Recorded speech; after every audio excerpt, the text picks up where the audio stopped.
So hello friends, my name is Nikhil Singh and आज के इस वीडियो में आपको पता चलेगा कि आप जो है जीकेएस के लिए अप्लाई करते हो तो उसमें आपको किन किन बातों का ध्यान रखना चाहिए। ठीक है, सो वीडियो को बिल्कुल भी स्किप मत करना और पूरा देखना।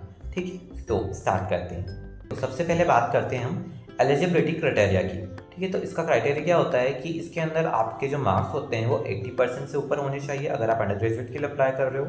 अगर आप ग्रेजुएट के लिए अप्लाई कर रहे हो तो इसमें आपका हाई जीपीए स्कोर होना चाहिए। ठीक है, आपका मतलब अच्छा स्कोर होना चाहिए। ठीक है, अगर मान लो आप अंडर ग्रेजुएट के लिए अप्लाई कर रहे हो तो आपके 80% से ऊपर मार्क्स हैं तो आप इसमें अप्लाई कर सकते हो। ठीक है ना, अगर आपके 80% से ऊपर मार्क्स नहीं हैं तो आपको चिंता करने की कोई ज़रूरत नहीं है। आप क्या कर सकते हो, आप डायरेक्टली मतलब अपने स्कूल को बोल सकते हो कि आप उन्हें एक मतलब वो आपको एक सर्टिफिकेट बना के दे जिसमें ये मेंशन हो कि आप टॉप 20 स्टूडेंट्स में आते हो। तो ये चीज़ जो है वो आप वहाँ पर जाकर अटैच कर सकते हो, तो ये चीज़ ज़्यादा हेल्पफुल रहेगी आपकी। ठीक है, और जो गाइडलाइंस होती है वो पोस्ट ग्रेजुएट के लिए और अंडर ग्रेजुएट के लिए, ठीक है ना, तो वो अलग अलग होती है, तो इस बात का आप ध्यान रखिएगा। ठीक है, तो अब बात करते हैं लैंग्वेज प्रोफिशिएंसी की। ठीक है ना, तो देखो अगर आपको थोड़ी बहुत कोरियन आती है तो बहुत बढ़िया बात है, अगर नहीं भी आती है तो भी बहुत बढ़िया बात है। ठीक है, सो देखो सबसे पहले मैटर करता है कि आपका कोर्स आप किस यूनिवर्सिटी से कर रहे हो और वो कोई यूनिवर्सिटी जो है वो इंग्लिश में पढ़ाती है या फिर सिर्फ कोरियन में पढ़ाती है। अगर वो सिर्फ कोरियन में पढ़ाती है तो ज़रूरी नहीं है कि आप करो टॉपिक, बट अगर करोगे तो अच्छा रहेगा, क्योंकि अगर मान लो आप सिलेक्ट भी हो जाते हो बिना टॉपिक के पर वहाँ पे जाकर आप करते हो ना तो उसमें प्रॉब्लम आती है शुरुआत में। ठीक है, क्योंकि वहाँ पे जो लोग पढ़ाते हैं और इसके साथ ही साथ वहाँ पर अगर आप बातचीत वगैरह करते हो तो ज़रूरी नहीं है कि सबको इंग्लिश आए। लाइक आप बाहर घूमने वगैरह जाओ तो ज़रूरी नहीं है ना कि वहाँ सबको इंग्लिश आए। अपने इंडिया में भी वैसे बहुत सारे लोग हैं जिन्हें सबको इंग्लिश नहीं आती है, तो सेम थिंग वहाँ पर भी है। ठीक है, तो मेरा तो मानना यही है कि आप थोड़ा सा यहाँ से सीख कर जाओ, लाइक बेसिक। ठीक है, और इसके साथ ही साथ अगर आपके पास आइल्स या टॉफल नहीं है इंग्लिश सर्टिफिकेट के रूप में तो आप अपने जो यूनिवर्सिटी या फिर आपका जो स्कूल है उससे बोल सकते हो कि आपको एक सर्टिफिकेट बना के दे जिसमें ये मेंशन हो कि आपका जो पूरी पढ़ाई है आपकी वो इंग्लिश में हुई है। ठीक है, तो ये आपका एज एन इंग्लिश प्रोफिशिएंसी या फिर एज एन इंग्लिश प्रूफ ये आपको हेल्प करेगा जीकेएस में सेलेक्ट होने में। ठीक है, अब बात करते हैं मेन पॉइंट की, आपका अकेडमिक रिकॉर्ड्स कैसा होना चाहिए। ठीक है ना, तो आपका अकेडमिक रिकॉर्ड जो है बहुत ज़्यादा अच्छा होना चाहिए। ठीक है, अगर आपके पास अच्छा नहीं है तो इसके भी बारे में मैं आपको आगे बताऊंगा कि अगर आपका अकेडमिक स्कोर अच्छा नहीं है तो आप क्या कर सकते हो। ठीक है, बट अभी के लिए तो आपको ये देखना पड़ेगा कि आपका अकेडमिक स्कोर जो है वो अच्छा होना चाहिए। साथ ही साथ आपका जो मार्कशीट वगैरह आपकी सर्टिफिकेट्स वगैरह है या फिर आपका जो ट्रांसक्रिप्ट वगैरह है वो अप टू डेट होनी चाहिए। ठीक है ना, अपडेट होनी चाहिए, जिससे क्या होगा कि आप उनको जो इन्फॉर्मेशन है वो एकदम अच्छी तरह से प्रोवाइड कर पाओगे। ठीक है, तो इस चीज़ का आप ध्यान रखना। सो देखो अब बात आती है आपके रिकमेंडेशन लेटर की। ठीक है ना, तो आप रिकमेंडेशन लेटर को अच्छे से अच्छा बनाने की कोशिश करो, 2 से 3 रेफरेंस तैयार रखो ताकि आपको जो स्कॉलरशिप में आपको जो अच्छा रिकमेंडेशन लेटर लगे वो आप वहाँ पे अटैच कर सको। ठीक है, तो इस चीज़ का आप ध्यान रखो और ऐसे टीचर से बनो जो आपको अच्छी तरह से जानता हो। ठीक है ना, और उसकी सील और उसका साइन वहाँ पर मैंडेटरी रहेगा। और ये चीज़ हमेशा ध्यान रखा, रिकमेंडेशन लेटर जब आप बनवाते हो तो उसको एनवेलप में पैक कर कर उसको सील करवाना पड़ता है। लाइक जैसे कि आपका रिकमेंडेशन लेटर है, ठीक है ना, तो उसको आपको सबसे पहले आपने लिख दिया उसके अंदर सील वगैरह, मतलब रिकमेंडेशन लेटर जो है वो आपने लिखवा लिया आपके प्रिंसिपल या किसी और टीचर से, तो वहाँ पे उसने लिख दिया और उस पेपर पे साइन वगैरह कर दिया और सील वगैरह लगा दी। ठीक है ना, इसके बाद आप उसको क्या करो, एनवेलप में डालो अलग से। ठीक है ना, उसको एनवेलप में डालो, उसके बाद उस एनवेलप के मतलब एनवेलप पर क्या करो, उस एनवेलप को सील करो। ठीक है ना, एनवेलप को अच्छे से पैक कर दो, उसके बाद उस पर भी आप अपने टीचर की स्टैम्प और उनका साइन ज़रूर करवाओ। ठीक है ना, तो ये चीज़ इम्पोर्टेंट है आपके लिए। उसमें जीकेएस की गाइडलाइन में क्लियरली मेंशन होता है कि आपको ये चीज़ करवानी पड़ती है, तो इस चीज़ का आप ध्यान रखना। ठीक है, और अब बात आती है आपके स्टडी प्लान की। ठीक है, तो स्टडी प्लान में आप ये बात ध्यान रखना कि आप जितना अच्छा हो सके उतना अपने मेजर को डिस्क्राइब करो। ठीक है ना, साथ ही साथ आपको ये भी बताना पड़ेगा वहाँ पर कि आप वहाँ पर जो कोरिया जा रहे हो तो आप वहाँ पर क्यों आ रहे हो। ठीक है ना, इसके साथ ही आपको बताना पड़ेगा कि आप कोरिया और अपनी इंडिया जो कंट्री है या फिर इंडिया और भी कोई कंट्री है आपकी, तो उसके लिए आप कैसे मतलब सेक्रीफाइस कर सकते हो, उसके अलावा आप क्या कर सकते हो उन दोनों के लिए। आपकी जो ख़त्म हो जाएगा कोर्स उसके बाद आप क्या करोगे, तो इस चीज़ का मतलब ज़्यादा अफेक्ट पड़ता है आपके एप्लीकेशन पर, ठीक है ना। तो ये चीज़ ध्यान रखना। और अब बात आती है आपके पर्सनल स्टेटमेंट की, ठीक है। तो जितना अच्छा हो सके उतना अच्छा पर्सनल स्टेटमेंट बनाना। ज़्यादा अपने बारे में तारीफ भी मत निकला, ज़्यादा कोरिया के बारे में तारीफ लिखो, बट ऐसी लिखो जो उन्हें अफेक्ट करे, ठीक है ना। उनको ऐसे लगे कि हाँ यार कितनी अच्छी बात लिखी है इसने, तो इस तरह की चीज़ें रखो।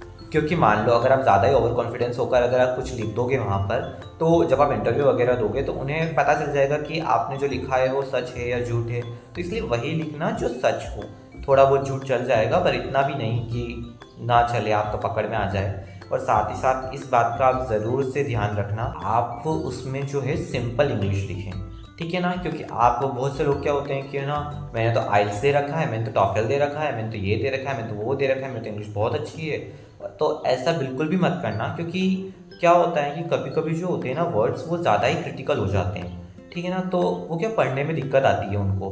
तो एक आपने देखा होगा कि आप जैसे कोई स्टोरी पढ़ते हो बुक की, ठीक है ना, जब उसे रीड करते हो, जब वो सिंपल वर्ड्स में लिखा रहता है ना, तो आप उसे जल्दी जल्दी रीड कर लेते हो, अच्छे समझ में भी आता है। मान लो अगर वही बुक जो है वो बहुत ज़्यादा क्रिटिकल लैंग्वेज में यानी क्रिटिकल वर्ड्स हों उसके उसमें इंग्लिश के हैं, तो आप कैसे पढ़ पाओगे। आपको प्रॉब्लम आएगी, आपको बार बार गूगल सर्च करना पड़ेगा, आपको बार बार देखना पड़ेगा कि इस वर्ड का मतलब क्या है। तो उससे क्या होगी, दिक्कत आएगी। तो सेम टू सेम ऐसा उनके साथ भी होता है। तो सिंपल इंग्लिश का यूज़ करो, भले आपने आइल्स दिया हो, भले आपने टॉफल दिया हो, ठीक है ना।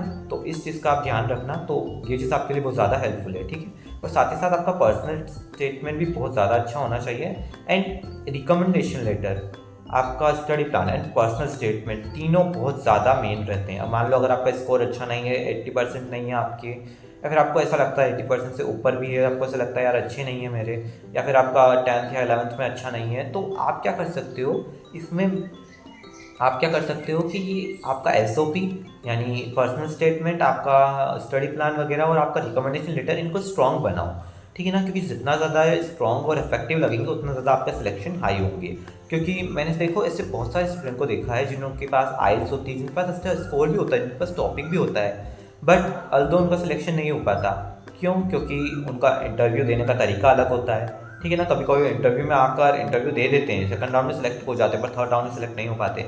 ये इसीलिए होता है क्योंकि उनका एकेडमिक स्कोर भले अच्छा हो, बट उनका बोलने का तरीका, उनका सोचने का तरीका वो अच्छा नहीं है। कुछ लोग जो होते हैं वो रट्टू तोता होते हैं। तो आप अपने माइंड से सोचो, ठीक है ना। किसी का भी पर्सनल स्टेटमेंट अगर आपको कोई यूट्यूब पे दिखा रहा है तो सेम टू सेम उसका कॉपी करके मत लगाओ, ठीक है ना। अपने बारे में खुद अपने ऐसे अच्छे से लिखो जिससे क्या हो कि आप इंटरव्यू वगैरह दो तो उसमें आप सिलेक्ट हो जाओ। और अगर आप खुद लिखोगे ना तो वो चीज़ आपके ऊपर ज़्यादा डिपेंड करती है कि सिलेक्शन के साथ ज़्यादा हाई हो, ठीक है। तो उस चीज़ का आप ज़्यादा ध्यान रखें, क्योंकि वो तो कोई पागल तो है नहीं कि वो नहीं समझ पाएंगे कि इसने कहाँ से लिखा है, इसने कैसे लिखा है, ठीक है ना। तो उस चीज़ का आप ध्यान रखो। अगर आप किसी का देख रहे हो तो आप उससे आइडिया ले सकते हो, ठीक है ना। आइडिया लेना बुरी बात नहीं है, आइडिया ले लो आप और उसके बाद आप उसको लिख लो अपनी लैंग्वेज में और अपने बारे में, ठीक है। तो इस चीज़ का ध्यान रखना। और चैट जीपीटी की हेल्प बिल्कुल भी अगर लो ना तो ले लो, मैं मना नहीं करता मत लो, बट उसमें क्या होगा कि अगर आप उसकी हेल्प लोगे तो उसमें क्या है कि वो लैंग्वेज सेम टू सेम ऐसे छाप मत देना उसके अंदर। ये पर्सनल स्टेटमेंट है ChatGPT please mate me, है चैट जीपीटी प्लीज़ मेरा पर्सनल स्टेटमेंट बना दो, तो ये चीज़ वहाँ पर अच्छी नहीं रहेगी। वहाँ पर वो पकड़ लेंगे कि ये एआई से बनाया है। एटलीस्ट आपका जो प्रोफेसर चेक करेंगे, उन सब चीज़ों को आपके प्रोफेसर चेक करेंगे, जिस यूनिवर्सिटी में आप अप्लाई कर रहे हो उनके प्रोफेसर चेक करेंगे। तो मान लो कि वो प्रोफेसर हैं तो वो चेक करेंगे तो उन्हें पता चल जाएगा ना कि एआई की लैंग्वेज है या आपकी लैंग्वेज है। तो इस चीज़ का आप ध्यान रखना, जितना हो सके खुद से बनाने की कोशिश करना। और हो सके तो कम से कम, मतलब ये नहीं कि एप्लीकेशन फॉर्म सितंबर में स्टार्ट हो रहा है और आप बना रहे हो उसको, मतलब कि अगस्त में बना रहे हो या फिर सितंबर में ही बना रहे हो लास्ट टाइम पर, तो ऐसा नहीं चलता है। बिकॉज अगर आप मान लो जो 6 महीने पहले नहीं तो कम से कम 2 महीने पहले तो आपको बनाना स्टार्ट करना ही पड़ेगा। क्योंकि हो सकता है कि उसमें चेंजेस करने की दिक्कत हो सकता है, जैसे जैसे आप उसे पढ़ते जाओगे ना वैसे वैसे आपको उसमें चेंजेस करने की इच्छा होती जाएगी, ठीक है ना। तो इस चीज़ का आप ध्यान रखना, ओके। और अगर आप चाहो तो मैं पर्सनल स्टेटमेंट या स्टडी प्लान पर अलग से वीडियो बना दूंगा, क्योंकि अगर इसमें ही बता दूंगा तो ज़्यादा वीडियो लंबी हो जाएगी, ठीक है। सो चलिए आगे की ओर बढ़ते हैं अब। तो देखो अब बात आती है एप्लीकेशन फॉर्म की। तो देखो एप्लीकेशन फॉर्म आप बहुत अच्छे से भरो, मिस्टेक बिल्कुल भी मत करना उसके अंदर, ठीक है ना। वो आपको ऑनलाइन ही भरना है, आप कंप्यूटर या लैपटॉप से भर सकते हो, ठीक है। इस बात का ध्यान रखना, फ़ोन से नहीं भर सकते आप, ठीक है। और साथ ही साथ जब आप एप्लीकेशन फॉर्म भरोगे तो उसके अंदर आपके सर्टिफिकेट वगैरह, रिकमेंडेशन लेटर वगैरह लिखोगे तो वो भी ऑनलाइन ही रहेगा, बट उसके अंदर जब आप साइन करोगे तो वो डिजिटल नहीं चलेंगे, वो आपको फिजिकली साइन करने पड़ेंगे, आपको खुद से साइन करना पड़ेगा, मतलब डाउनलोड करने के बाद आपको साइन करने हैं, ठीक है। इस चीज़ का ध्यान रखना। एंड अब आगे है इंटरव्यू प्रिपरेशन। देखो इंटरव्यू की प्रिपरेशन आपको मस्ट इम्पॉर्टेंट, देखो इंटरव्यू में जो है वो आपको कॉन्फिडेंट होकर बैठना है। भले आपको इंग्लिश टूटी फूटी आती हो, बट फिर भी आपको है ना, मतलब ऐसे मॉक इंटरव्यू करना है, लाइक आपके फ्रेंड से कर सकते हो, फिर टीचर से कर सकते हो, ऐसे मॉक इंटरव्यू करना है आपको कम से कम 4 से 5 बार, जितनी बार आपकी इच्छा हो तो करो, but max to max interview देने से पहले 4 से 5 बार करो, ताकि आपका आंसर जो है वो आपको अच्छे से पता चल जाए कि आपको क्या बोलना है एग्जैक्टली, ठीक है। और साथ ही साथ आपका कोरिया और इंडिया के बीच में बॉन्ड अच्छा होना चाहिए, मतलब आपको कोरिया के बारे में अच्छी खासी नॉलेज भी होनी चाहिए, मान लो अगर वो पूछे, और आपके मेजर से रिलेटेड तो बहुत ज़्यादा नॉलेज होनी चाहिए आपको। वैसे तो वो नहीं पूछते हैं, बट अगर हो तो बढ़िया बात है ना, क्योंकि मान लो आप उनको आंसर दो तो उसके अंदर आप अटैच कर सकते हो इन चीज़ों को, ठीक है। तो इस चीज़ का आप ध्यान रखिएगा। और इसके अलावा आप डेडलाइन का ध्यान रखें, क्योंकि हर बार जो होता है डेडलाइन अलग होती है, ठीक है ना। तो आप ध्यान रखें कि आपके लिए जो यूनिवर्सिटी को भेज रहे हैं वो डेडलाइन से पहले ही भेज दें। और मेरा मानना यही है कि जैसे ही फॉर्म स्टार्ट होते हैं ना, आपको तभी भेज देना चाहिए। आपको मतलब आपके डॉक्यूमेंट जो है वो पहले से अपोस्टाइल वगैरह करवा के, आपके सर्टिफिकेट वगैरह अच्छे से अरेंज करके रख देने चाहिए पहले से ही। और जैसे एप्लीकेशन फॉर्म आता है, आपको एप्लीकेशन फॉर्म भर कर फटाफट से रिकमेंडेशन लेटर, आपका स्टडी प्लान वगैरह सब कुछ उसके अंदर अच्छे से लिख कर अटैच कर देना है, और आपके सर्टिफिकेट वगैरह अच्छे से अटैच करने हैं, ठीक है ना। और इसके साथ ही आप एप्लीकेशन फॉर्म वगैरह अच्छे से भरकर अटैच कर दो, आपका पासपोर्ट वगैरह सब कुछ अच्छे से अटैच कर दो, और उन्हें कोई मतलब कुरियर के थ्रू भेज दो, ठीक है। तो ये चीज़ ज़्यादा इंपॉर्टेंट है, जैसे ही आए तभी भेज दिया करो। इससे क्या होगा कि आप जैसे ही आएगा तभी भेज दोगे तो वो शुरू में ही आपका फॉर्म देख लेंगे ना, तो अट्रैक्टिव लगेगा वो, ठीक है। तो इस चीज़ का आप ध्यान रखिएगा, सिलेक्शन चांसेस आपके बढ़ जाएंगे इससे, ठीक। बात आती है फाइनेंशियल ट्रेनिंग की, ठीक है ना। तो आपको स्कॉलरशिप जो है वो कम से कम 9 लाख लोन देती है आपके पर्सनल एक्सपेंसेस के लिए, आपका ट्यूशन फीस में कवर रहता है, आपका एयरफेयर कवर रहता है, ठीक है ना। बट आपको वहाँ जाते ही स्कॉलरशिप नहीं मिल जाएगी, ठीक है ना। तो आपको कम से कम 15 से 20 दिन रुकना पड़ेगा, मिनिमम 15 दिन, ठीक है ना। तो मैक्स टू मैक्स आपको 20 से 25 दिन रुकना पड़ेगा, ठीक है ना। कभी कभी 3 महीने हो जाते हैं, पर नहीं होते हैं वो, ठीक है ना। ऐसे बोलते हैं कि 3 महीने हो जाते हैं, बट मैंने तो आज तक नहीं देखा। बट मान लो अगर हो कभी, तो आप अपना फाइनेंशियल प्लानिंग जो है आपके साथ लेकर चलो, ठीक है। क्योंकि आपको 15 से 20 दिन तक आपका खर्चा खुद उठाना है। सिर्फ उसके बाद 15 से 20 दिन के बाद आपका जो है वो बैंक अकाउंट खुल जाएगा, और आपका जो मनी है वो बैंक अकाउंट में ट्रांसफ़र हो जाएगा स्कॉलरशिप का, तो उससे आप खर्चा कर सकते हो फिर। बट शुरू में एटलीस्ट 15 से 20 दिन का खर्चा आप लेकर चलो। तो देखो अगर मैं बताऊं तो आई थिंक आपको 50 से 60 हज़ार रुपये लेकर जाने चाहिए, ठीक है ना। अगर आपके पास नहीं है तो मैं बताता हूँ उसकी ट्रिक भी। तो आप क्या कर सकते हो, वो आपकी मतलब डिपेंड करता है आपकी यूनिवर्सिटी किस एरिया में। अगर वो ज़्यादा ही ऐसे एरिया में जैसे कि जो बहुत फेमस हो, तो ऑब्वियसली बात है वहाँ चीज़ें ज़्यादा महंगी मिलेगी, ठीक है। तो आप उसके अकॉर्डिंग पैसा लेकर जाइए। अगर आपकी यूनिवर्सिटी जो ज़्यादा फेमस एरिया में नहीं है तो आप कम लेकर जाते, जैसे कि 20 से 30 हज़ार रुपये भी आपके लिए इनफ है, ठीक है ना। क्योंकि शुरुआत में आप क्या ही खर्चा करोगे वहाँ पर जाकर। अगर आप वहाँ पर जाकर मान लो कभी कभी डॉर्म फीस अगर आपको देनी पड़ जाए तो वो उसके लिए ज़रूरी है। मान लो कभी आपसे डॉर्म फीस मांग ले तो उसके लिए ज़रूरी है, ठीक है ना। बाकी आप खाने पीने का तो आपको ध्यान रखना ही है, और यहाँ से भी आप खाने पीने का सामान लेकर जाओ, लाइक चावल, दाल, बिस्किट, नमकीन वगैरह, तो वो आप लेकर जाओ। मैं अलग से इस पर वीडियो बना दूंगा कि आप कैसे क्या क्या सामान आपको वहाँ पे ले जाना चाहिए, मस्ट इम्पॉर्टेंट क्या है ले जाना, और क्या क्या आपको नहीं ले जाना चाहिए, ठीक है। तो ये चीज़ आपके लिए इम्पॉर्टेंट है, ठीक है। तो उस चीज़ का आप ध्यान रखिएगा। और इसके साथ ही साथ आपको वहाँ का कल्चर के बारे में पता होना चाहिए, और आपको बेसिक कोडिंग तो आनी चाहिए, नहीं तो आपको इंग्लिश अच्छी होनी चाहिए। तो और वैसे भी वहाँ पे बहुत सारे आपके इंटरनेशनल फ्रेंड बनेंगे तो वो आपकी हेल्प कर देंगे, ठीक है। तो वो चीज़ अच्छी रहेगी, तो इस चीज़ का आप ध्यान रखिएगा, ठीक है ना।